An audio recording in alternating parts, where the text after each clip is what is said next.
काश्मीरमध्ये जे काही घडलं त्यानंतर 140 कोटी लोकांचं रक्त खवळतंय. प्रत्येक जण या गोष्टीवरती ठाम होता आता काहीतरी मोठं व्हावं. आणि भारताने पाकिस्तानला असा धक्का दिलाय की ना टँक चालवले गेले, ना क्षेपणास्त्र डागले गेले, ना 2016 सारखे सर्जिकल स्ट्राईक, ना 2019 सारखे बालाकोट एअर स्ट्राईक.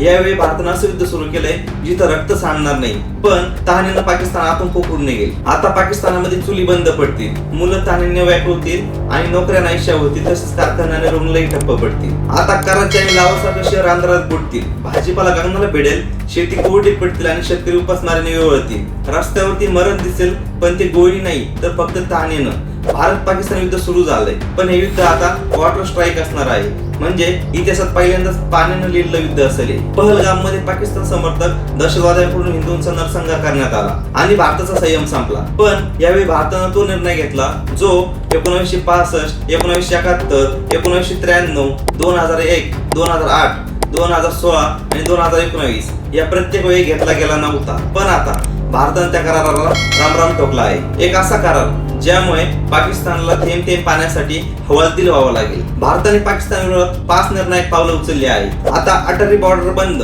म्हणजे व्यापार संपला आणि अवगमनही बंद झालं. सिंधू जलसंधीवर आघात, यामुळे पाकिस्तानच्या शिखरावर पाणी शिल्लक राहणार नाही. भारतात पाकिस्तान उच्चायुक्त हकलली, यामुळे राजनैतिक नातेही संपले आणि पाक नागरिकांना 48 तासात भारत सोडण्याचा आदेश दिला आहे. त्यामुळे विजाही रद्द होणार आहे. तसेच आंतरराष्ट्रीय स्तरावर पाकिस्तान आतंकवादी देश म्हणून बेनकाब करण्याची ही मोहीम आहे. पण सर्वात घातक निर्णय ठरला आहे सिंधू जलसंधीचा. पाकिस्तानची लाईफलाईन म्हणजेच सिंधू, झेलम, चिनाब या नद्या आहेत. 1960 मध्ये नेहरूंनी पाकिस्तानावरती उपकार करत हा करार केला होता, ज्या अंतर्गत पाकिस्तानला 80% पाणी दिलं गेलं होतं आणि भारताकडे फक्त 20% शिल्लक ठेवलं गेलं होतं. पण आता भारत हे सगळं पाणी रोखण्याच्या तयारीत आहे. पाकिस्तानची 80% शेती या नद्यावरती अवलंबून आहे.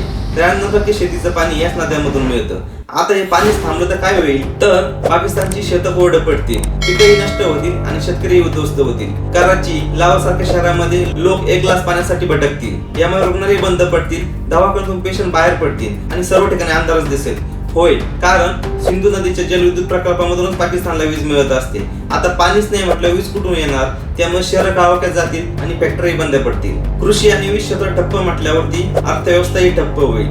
भाज्यांचे भाव गगनाला भेटतील आणि भूकंप सारखी परिस्थिती निर्माण होईल. निवेशक देश सोडून पळतील आणि त्यामुळे बेरोजगारी इतकी वाढेल की रस्त्यावर उठाव होईल. लोक सरकारच्या विरोधातही उठतील आणि यामुळेच राजकीय अस्थिरताही वाढू शकते पाकिस्तानमध्ये आणि जनतेचे विस्थापन सुरू होईल. म्हणजेच एका शहरातून दुसऱ्या शहरात स्थलांतर. पण हे सगळं उद्यापासूनच होईल का? तर नाही, तत्काळ परिणाम होणार नाही. कारण भारताला पाणी रोखायला मोठी धरणं लागतील. ती अजून बांधली जात आहेत आणि पाकिस्तानकडे सध्या तरी तरबेला, मंगला धरण आणि भुजल शिल्लक आहे. म्हणजेच त्यांच्याकडे तात्पुरती व्यवस्था आहेच. पण हे युद्ध आहे भविष्याचं किंवा लांबचं. पाकिस्तान आता याबाबत आंतरराष्ट्रीय कोर्टात धाव घेईल, मानवतेचं गाणं गाईल आणि भारतावर दबाव आणण्याचा प्रयत्न करेल.